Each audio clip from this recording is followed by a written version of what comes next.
This may be outside of your comfort zone. It definitely was outside of mine, but I wanted to still give it a try. And my problem was that the first symptom that it stopped brewing coffee, espresso. I figured it was a bad solenoid valve, so I replaced that. That didn't help. In fact, what happened, it would be constantly open. I figured that it would constantly supply power to it when you just simply plug it in without turning that on, and you could hear the clicking noise, that basically the valve going up. And with ChatGPT, I tried to trace it further down and replaced.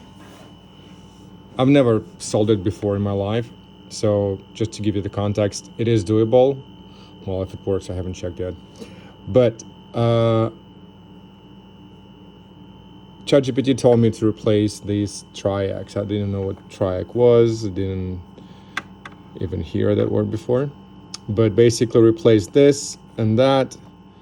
If it tells you to do that, don't do it. It doesn't help. Now he wanted me to trace even further down, or further up rather, and replace this part here. I think it's up to coupler thing. Again, also replace that. No, didn't help. So, and then I kind of ignored ChatGPT for a while, and before I actually threw this machine away, I thought I'd trace to something else.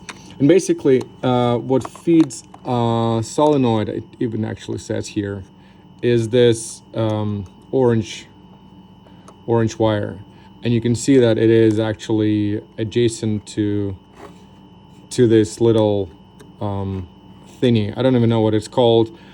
You can't even trace it or find what it is, but I was able to find one picture on Reddit, and I believe this is also a triac, but a smaller size and smaller amperage.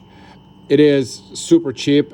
Amazon $7 for 50, so I don't know what to do with 49 of them. But this little thing, which basically is like a couple cents really, this thing is what is responsible for routing power to this wire, which ultimately sends it here, which ultimately sends constant power and burns it out. I mean, I still can't believe that little thing like this would be responsible for basically machine thrown away. You don't do anything with that. I mean, it's basically trash.